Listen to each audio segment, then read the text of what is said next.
Hallelujah. Hallelujah. Our prayer for you today is that we will walk like Jesus Christ. आज हम आप सबके लिए यही प्रार्थना किए कि आप यीशु मसीह के जैसे ही चले। You know how he walked? आप जानते हैं कि वो कैसे चले? He walked in love. वो प्रेम में चले He demonstrated love. और उन्होंने उस प्रेम को दिखाया। Secondly, he spoke words of compassion. और वो दया के शब्दों को बोले। And you know how he was able to do it? और आप जानते हैं कि उन्होंने ये सब बातें कैसे किया? He was anointed by the Holy Spirit. क्योंकि वो पवित्र आत्मा से बसे हुए भरपूरी में थे। If a group of people, और यदि एक झुंड लोग हो, if they gather together, वो जब इकट्ठा होते हैं, if there is no unity, और उनमें अगर एकता नहीं होता है, the result is infighting. और वहाँ पर परिणाम ये होगा कि वो एक दूसरे से लड़ने लगेंगे। One will talk something and the other will be against it. और एक कुछ और बातें करेगा और दूसरा झुंड जो होगा उनके विपरीत बात करेगा। This happened in the Galatian church. और यही बात गलातियों की कलीसिया में हुई। Galatian in the epistle of Galatians, और गलातियों की पत्री में chapter 5 verse 13, 5वां अध्याय उसका 13 वाक्य, it reads like this. वो इस प्रकार है। For you were called to freedom, brothers. Only do not use your freedom as an opportunity for the flesh, but through love serve one another. हे भाइयों, तुम स्वतंत्र होने के लिए बुलाए गए हो, परंतु ऐसा ना हो कि यह स्वतंत्रता शारीरिक कामों के लिए अवसर बने, वरन प्रेम से एक दूसरे के दास बनो। Paul says that और पौलुस कहता है, use your freedom आप अपने स्वतंत्रता का उपयोग करो and use it for demonstrating agape love. और इसलिए उपयोग करो कि ताकि आप उस अगापे प्रेम को प्रकट करो। When a person believes and confesses Jesus Christ, जब एक व्यक्ति यीशु मसीह पर विश्वास करता है और अंगीकार करता है, it is because of the Holy Spirit. वो इसलिए होता है क्योंकि पवित्र आत्मा की वजह से। Nobody can get money and become a Christian. और कोई भी पैसा देकर मसीह नहीं बन सकता। It cannot happen. और वो हो ही नहीं सकता। Because Christ doesn't want such people. क्योंकि यीशु मसीह ऐसे लोगों को नहीं चाहता है। He wants a person to be filled with the Holy Spirit. वो चाहता है कि एक व्यक्ति ऐसा हो ताकि वो उसमें पवित्र आत्मा की भरपूरी हो। In most Christians, अक्सर मसीहियों में the Spirit resides. और जो पवित्र आत्मा है अध्यक्षता करता है। Sometimes it doesn't preside but resides. लेकिन कई बार ऐसा होता है कि वो अध्यक्षता नहीं करता, उसके विपरीत हो जाता है। It just lives there. Spirit just lives. वो बस एक वहाँ पर उसमें बसता है। If you want to be a Christian, अगर आप मसीह होना चाहते हैं, the Holy Spirit should preside over you.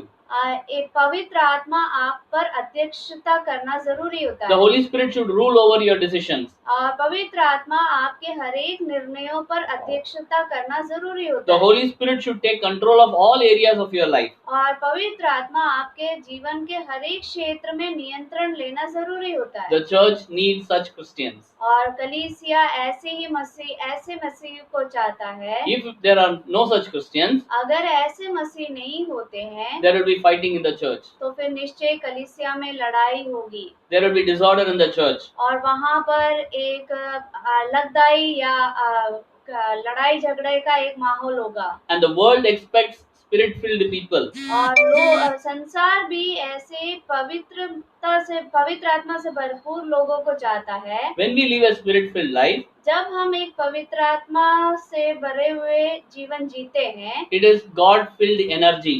तो फिर वो परमेश्वर के सामर्थ्य से भरपूर जीवन होता है। When we live that life, और जब हम ऐसा एक जीवन बिताते हैं, we will be able to convict people of their sin. और तब हम लोगों को उनके पापों का अंगीकार करने वाले बना सकते हैं। They will be able to understand that there is sin. और वो समझ पाएंगे कि वो पापी है।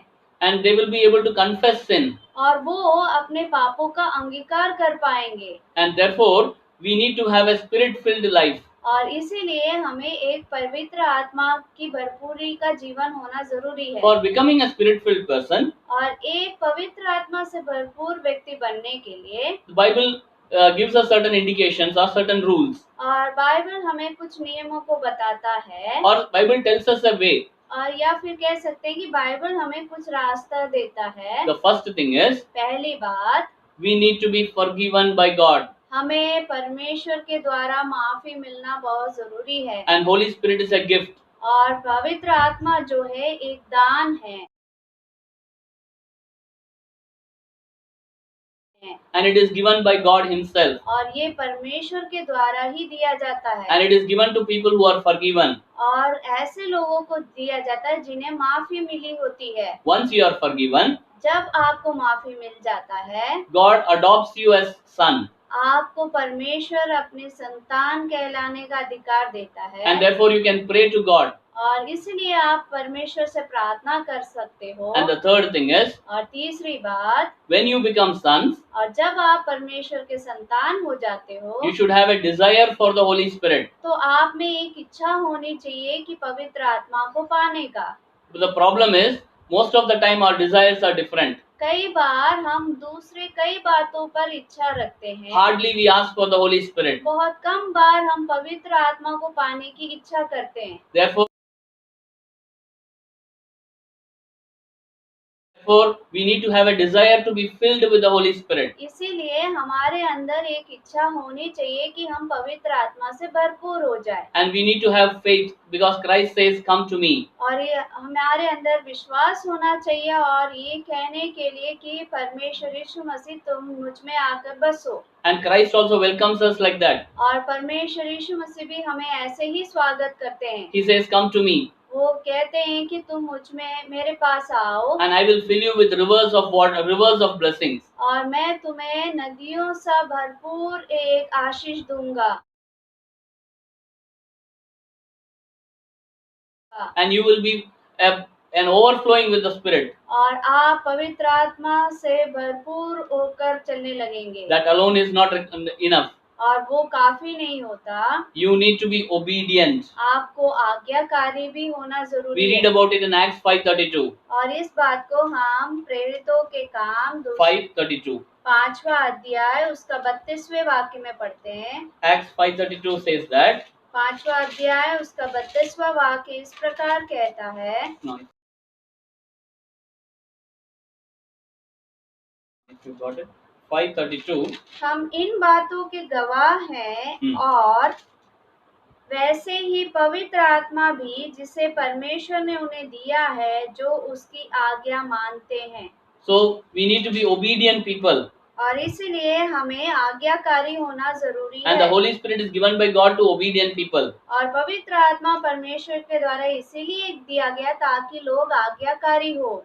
And not we need by being obedient. और आज्ञाकारी होते हुए Along with that, we need to wait for the Holy Spirit. उसके साथ साथ ही हमें पवित्र आत्मा की बाट भी जोना है। We have come to a time when we have lot of time. हम ऐसे अभी एक परिस्थिति में जहाँ पर हमें बहुत सा समय हमारे पास है। Can we wait now and ask God for the Holy Spirit? क्या हम बाट जोए और परमेश्वर से मांगे कि पवित्र आत्मा हमें दे? When we wait for the Holy Spirit, जब हम पवित्र आत्मा के लिए बाट जोते हैं, God is willing to anoint you or fill you with the Holy Spirit. परमेश्वर चाहता है कि वो पवित्र आत्मा से आपको भरपूर करे। When you are anointed, when you are filled with the Holy Spirit, जब आप पवित्र आत्मा से भरपूर हो जाते हो, God, you will be able to understand the word of God. तब आप परमेश्वर के वचन को ठीक रीति से समझ पाओगे। Your prayers will be proper.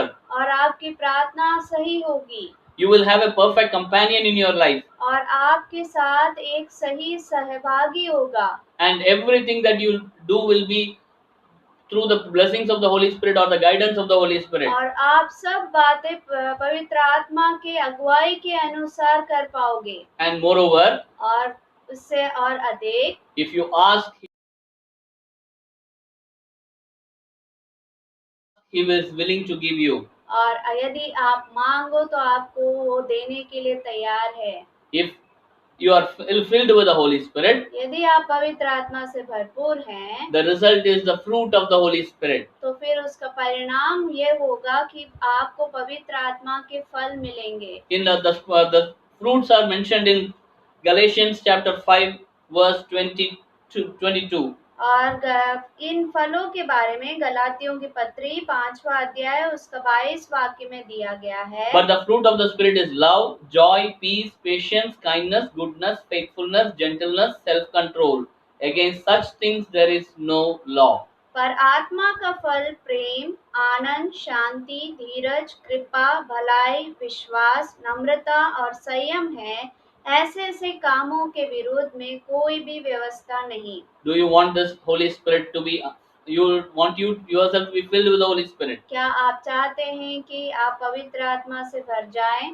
because that is what is required these days. और क्योंकि यही जरूरत है इन दिनों में। You will have seen rivers flowing, आपने देखा होगा नदियों को बहते हुए, but that is not enough. लेकिन वो काफी नहीं होता। The rivers have to overflow for a good produce or good fruit. वो नदियां भरपूर से बहना चाहिए ताकि अच्छे फल वहां पर उग सके। And only then the land will be beautiful. और तभी वो जमीन बहुत सुंदर दिखेगा। The land will become fertile. और वो भूमि में अच्छे उपज हो पाएंगे। And therefore, when you live in this world, और इसीलिए जब आप इस संसार में रहते हो, Holy Spirit is essential for yourself. पवित्र आत्मा बहुत जरूरी है आपके लिए। And Holy Spirit is essential for you to live in this world. और पवित्र आत्मा बहुत जरूरी है इस संसार में रहने के लिए। And He will guide you. और वो निश्चय आपको अगुवाई देगा। And only then we will be able to walk like Jesus Christ. और तभी हम यीशु मसीह के जैसे चल पाएंगे। May God bless us with His word. परमेश्वर इन वचनों से आपको आशीषित करे। Amen. आमीन।